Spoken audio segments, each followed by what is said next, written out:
নমস্কার বন্ধুরা, আজকে আমরা একদম নতুন রেসিপি নিয়ে এসেছি। সেটা হচ্ছে ছাতু।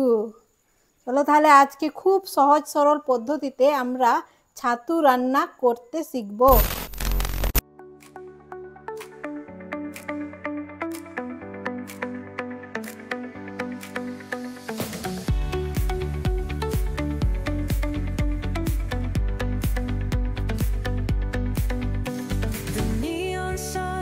Light up the night.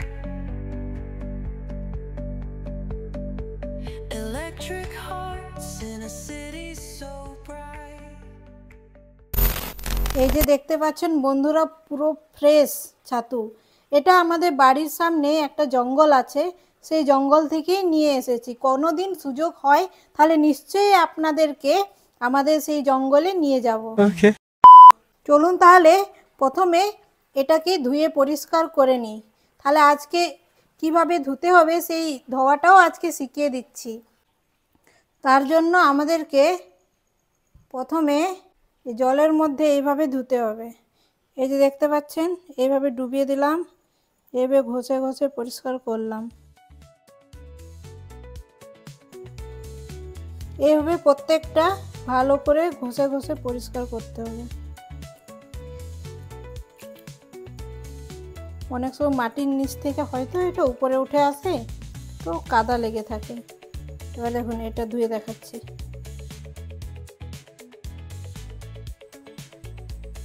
এই যে দেখতে পাচ্ছেন কত মাটি লেগে আছে, এইগুলো পরিষ্কার করতে হবে। একটু কষ্ট লাগে, কিন্তু যে জিনিসটা কষ্টের মধ্যে পাই আমরা, সেটার আলাদা একটা স্বাদ থাকে। তাতে জীবনের সফলতা হোক বা সুস্বাদু রান্না বান্না। এই যে বন্ধুরা দেখতে পাচ্ছেন, একবার ধুয়ে নিয়েছি, যেভাবে দেখালাম সেম প্রসেসে ধুয়ে নিয়েছি। এবার এটার মধ্যে তো কিছু কিছু আরও লেগে আছে মাটি, সেই কারণে দ্বিতীয়বার আবার জল নিয়ে এলাম। তারপরে এই যে সমস্ত এর মধ্যে দিয়ে দিচ্ছি। এবার আবার এইভাবে ধুয়ে নেব, আলতো হাতে এইভাবে। এই যে দেখতে পাচ্ছেন, ধুয়ে নিলাম। এই যে বন্ধুরা দেখতে পাচ্ছেন, সব ধুয়ে রেডি করে দিয়েছি দ্বিতীয়বার। এবার আরেকবার এর মধ্যে দিয়ে দেব সমস্ত কিছু। তারপরে এটাকে এইভাবে এইভাবে দেখব। এইভাবে দেখতে পাচ্ছি পুরো ফ্রেশ। বাজার থেকে নিয়ে এলে তার মধ্যে তো পোকা বেরোয়, এটা তো পুরো ফ্রেশ। দেখতে পাচ্ছেন, একটা কিছু বেরোবে না। এইভাবে ছোট ছোট পিস করে নিতে হবে। এই যে এইভাবে করে নিলাম। এইভাবে প্রত্যেকটা এইভাবে করতে হবে। এই যে এটা, এই অংশটা আমি ফেলে দিতে হবে। এই যে দেখতে পাচ্ছেন কত ফ্রেশ। এটা এইভাবে করে নিলাম লম্বা লম্বা। তারপরে এইভাবে,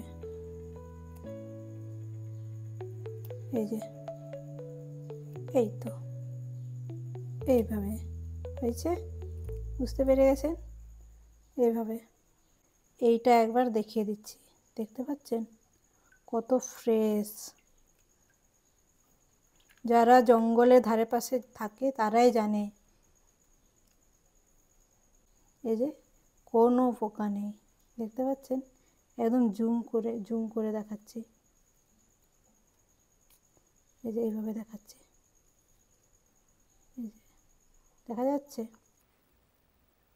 এই যে বন্ধুরা, এই যে দেখতে পাচ্ছেন প্রত্যেকটা ছাতু এইভাবে ছোট ছোট পিস করে নিয়েছি। তারপরে এটার মধ্যে তো অনেক জল থাকবে, যখন এটা রান্না করব অনেক জল বেরোবে, সেই কারণে এইভাবে নেব আর আলতো হাতে এইভাবে যতটা সম্ভব জল বার করার চেষ্টা করব। এই যে এইভাবে, এই যে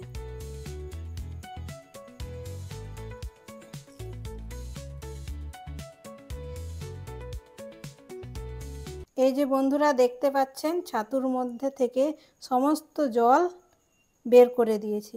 এই ছাতু আজকে রান্না করব একটা নতুন পদ্ধতিতে, আর সেই পদ্ধতিটা খুব সহজ হবে। তার জন্য আমাদের লাগবে এই যে এইভাবে কেটে রেখেছি আলু, পেঁয়াজ এইভাবে কেটে রেখে দিয়েছি, আর কাঁচা লঙ্কা। যদি কারো শুকনো লঙ্কা পছন্দ তাহলে শুকনো লঙ্কা ব্যবহার করতে পারেন, অসুবিধা নেই। আর কারো যদি ঝাল বেশি পছন্দ, দুটো লঙ্কা দিতে পারেন। এই যে একটা তেজপাতা, জিরে গোলকি পেস্ট, আর এই যে আদা। আর কিচ্ছু লাগবে না। চলুন তাহলে ঝটপট রান্না করে ফেলি আজকের সহজ সরল পদ্ধতিতে ছাতু। ছাতু রান্না করার জন্য লাগবে স্পেশাল কড়াই। আরে মজাক করছি, এই কড়াইটা আমার খুব ভালো লাগে। যে কোনো ভাজা এই কড়াইয়ে খুব খুব ভালোভাবে রান্না হয়। যারা এই কড়াইয়ে রান্না করে থাকেন তারা জানেন এই কড়াই মানে এইরকম যদি কড়াই থাকে তার আলাদাই একটা টেস্ট থাকে রান্না করা, যতই দামি কড়াই থাক না কেন। চলুন তাহলে আজকে এই কড়াইয়ের মধ্যে খুব সুন্দরভাবে রান্না করব। প্রথমে আমাদের সর্ষের তেল ঢেলে নিতে হবে। বন্ধুরা দেখতে পাচ্ছেন আমার সব থেকে প্রিয় কড়াইয়ের মধ্যে যে তেল ঢেলেছি সেটা গরম হয়ে গেছে। এবার আমরা এর মধ্যে তেজপাতা, কাঁচা লঙ্কা ফোড়ন দিয়ে দেব। তারপর এই যে আগে থেকে কেটে রাখা এই যে পেঁয়াজ দিয়ে দেব।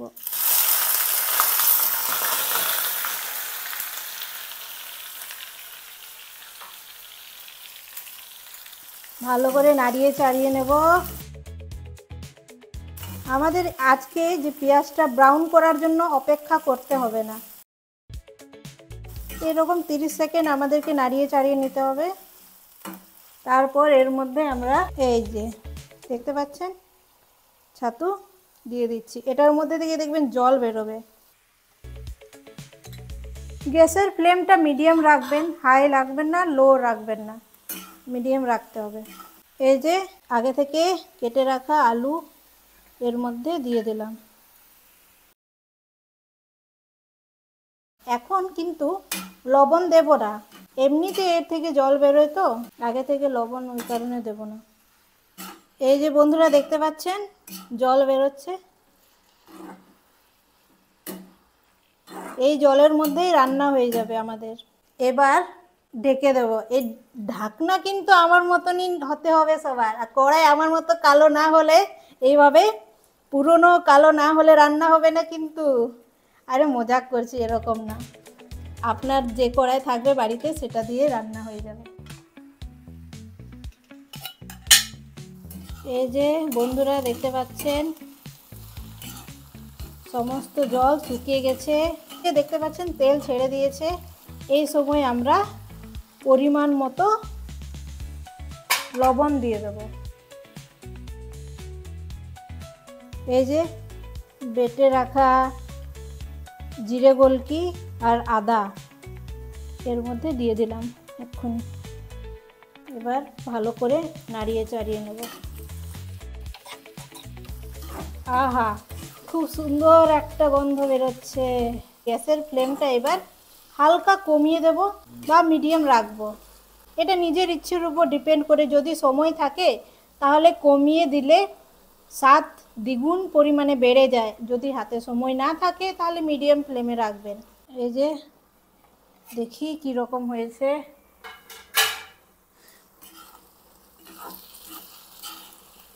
এই যে দেখতে পাচ্ছেন হালকা ওই লাল লাল হচ্ছে। এবার আমরা গ্যাসের ফ্লেমটা হালকা বাড়িয়ে নেব। এবার ঢাকা দেওয়ার প্রয়োজন নেই, সবসময় মনে রাখতে হবে এভাবে মাঝে মাঝে নাড়িয়ে চাড়িয়ে দেখতে হবে যাতে জ্বলে না যায়। তো বন্ধুরা, যদি কারোর মনে হয় ছাতু এই যে রান্না করছি তার মধ্যে যদি হলুদ কারোর মনে হয় যে অ্যাড করব, অ্যাড করতে পারেন, তবে আমার এরকমই ভালো লাগে। ছাতু যদি এইভাবে রান্না করি আর হলুদ দিয়ে দিই তাহলে মনে হবে আলু ভাজা খাচ্ছি। দেখবেন গ্যাসের ফ্লেমটা তো হাই করতে তো বলে দিয়েছি। এবার কারুর যদি মনে হচ্ছে জ্বলে যাচ্ছে বা খুব তাড়াতাড়ি এই যে লাল লাল হয়ে যাচ্ছে, তাহলে আপনারা গ্যাসের ফ্লেমটা হালকা কমিয়ে দিতে পারেন, ঠিক আছে? নিজের প্রয়োজন মতো দেখবেন কখন বাড়াতে হবে কখন কমাতে হবে। এই যে বন্ধুরা দেখতে পাচ্ছেন প্রায় রেডি হয়ে গেছে। কিছুক্ষণ পরে এটা নামিয়ে পরিবেশন করে নেব। এই যে বন্ধুরা রেডি হয়ে গেছে আমাদের খুব সহজ সরল পদ্ধতিতে ছাতু ভাজা রান্না। দেখতে পাচ্ছেন অসাধারণ দেখতে লাগছে, অসাধারণ। আর টেস্ট সেটা তো অসাধারণ। এই যে আপনাদের দেখাচ্ছি, এই যে যদি আপনারা ফিল করতে পারেন,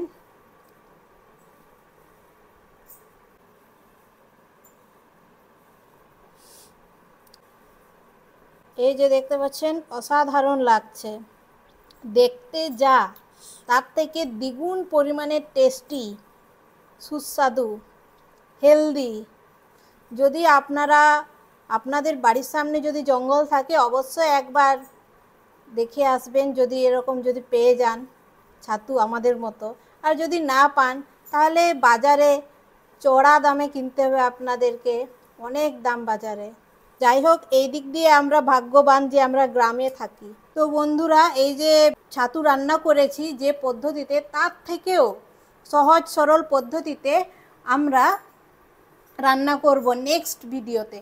যদি আপনাদের আমার এই সহজ সরল পদ্ধতিতে ছাতু ভাজা রান্না ভালো লেগে থাকে তাহলে অবশ্যই আমার চ্যানেল লাইক কমেন্ট আর অবশ্যই হ্যাঁ সাবস্ক্রাইব করতে ভুলবেন না। যদি সাবস্ক্রাইব করেন তাহলে আমি বুঝতে পারবো যে আপনাদের আমার এই সহজ সরল পদ্ধতিতে রান্না খুব ভালো লাগছে।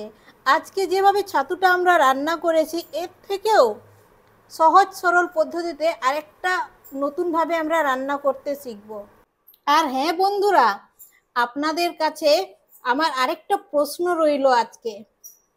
আমার মতো কড়াই কার কার বাড়িতে আছে অবশ্যই কমেন্ট করে জানাবেন। কিন্তু আমি জানি কিন্তু এরকম গুপ্ত কড়াই প্রত্যেকের বাড়িতে আছে। কার কার বাড়িতে আছে এরকম কড়াই অবশ্যই কমেন্ট করে জানাবেন আমাকে।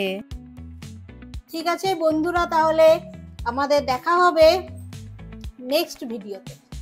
আজকের মতো এখানেই শেষ আমার রান্না বান্না। নমস্কার।